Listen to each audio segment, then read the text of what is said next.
Hi Foodsters! Yeah, you read the title correctly. Today we are going to make a weird Indo Italian fusion dish. I'd like to call it a butter chicken pasta. I really love creamy as ever butter chicken and I also love pasta. So I thought, why not make a fusion dish? So first we need 500 grams of boneless chicken cut into small cubes. To that we will add 1 tablespoon of chili powder. I'm using Kashmiri for more color.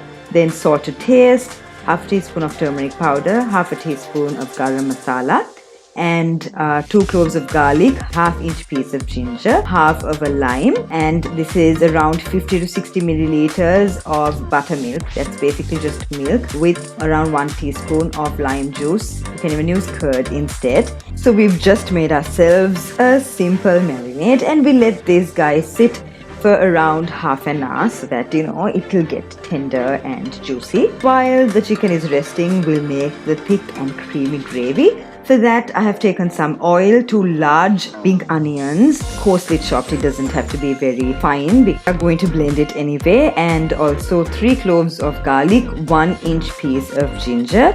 And we'll also add 10 to 12 cashews to this, 3 pods of cardamom.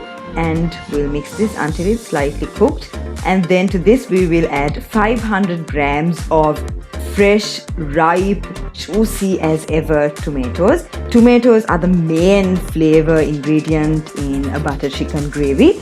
Therefore, please make sure that when you do buy some very ripe and juicy tomatoes.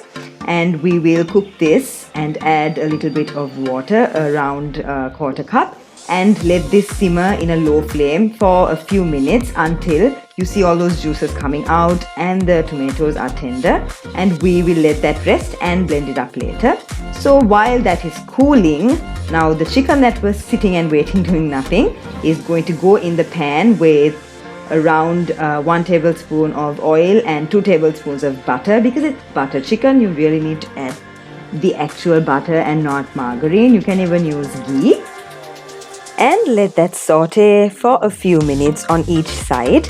And you can see how the chicken has changed color. It is beautifully cooked. Now we can blend our tomato mixture and also make sure you run it through a sieve, because if not, you will end up getting pieces of the seeds of the tomato, the skin of the tomato as I've shown here. So please make sure you strain it if you want that creaminess going on. And now what we're going to do is, in the same pan that we cooked our chicken, I'm adding 2 bay leaves and we will saute that. To that we are adding garam masala and Kashmiri chili powder again, around a teaspoon or so. And we'll add our blended curry mixture into the pan, and we have to let this come to a boil until it gets a bit thicker than it is right now. And you can see just how beautiful it is. You get this beautiful color because of the Kashmiri chili. So if you have, please use it if you can find it, but if not, it's totally fine. And usually butter chicken is more on the sweeter, milder side than the spicy side, but if you want, you can increase the spice level according to your taste buds. And now we can add our chicken into it, and we'll cook the chicken in this yummy as ever gravy for a few minutes so that the juices will get into the chicken as well. And now you can see just how thick it has got after a few minutes of simmering. And now I'm going to add 1/3 cup of fresh cream here. I know it's kind of like a hard to find and quite expensive ingredient in Sri Lanka these days, but if you can't find it, you're most welcome to add some high-fat fresh milk if you can, and also add a little bit more butter, like the actual butter and not margarine if you can, to get the same flavor profile if you don't have cream. But usually you add fresh cream even for pasta, so that's why I decided to add a little bit more cream into this. And now we will add some sugar, and finally we are going to add 300 grams of pasta cooked according to the package instructions. This is just normal, I think this is fusilli pasta. You can use any macaroni or pasta type that you like. And make sure you mix that well so that everyone is evenly coated, and let that also boil for a few minutes.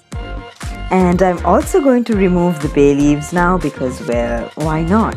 So we're almost done, but I'm going to add a little finishing touch to it. I have melted in here a few tablespoons of butter, and I added a few cloves of chopped garlic into it so that it will add some extra flavor and aroma to the pasta. And also you will see me adding a little bit more butter towards the end because, well, I just couldn't resist the urge. That's it. We have made ourselves a very weirdly different pasta dish. It's an Indo Italian fusion.